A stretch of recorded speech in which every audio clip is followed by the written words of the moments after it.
sumagsa ang pagmamahal nga dito kay Makmak na kahit natalo nga siya sa laban nila ni Tony Lance ay patuloy pa rin nga siyang sinusuportahan ng mga tao.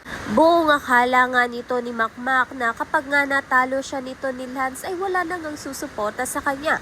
Subalit mas dumami pa nga ang sumuporta dito nga kay Makmak. At kahit nga si Lance ang nanalo ay si Makmak pa rin nga ang sinusuportahan ng mga tao. Samantalang ito naman ngang si Nadia ay nakipag-usap nga dito kay Kaloy.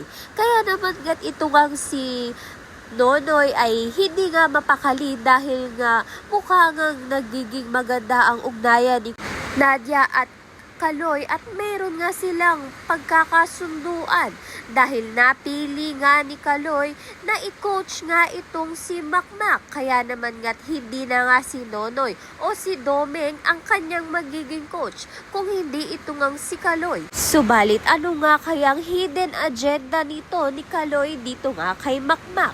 Samantalang ito naman ngang masayang nagmamahalan itong si Chloe at si Makmak. Kaya naman nga't yan at iba pa ang dapat nating pakaabangan. Maraming salamat sa iyong panunood.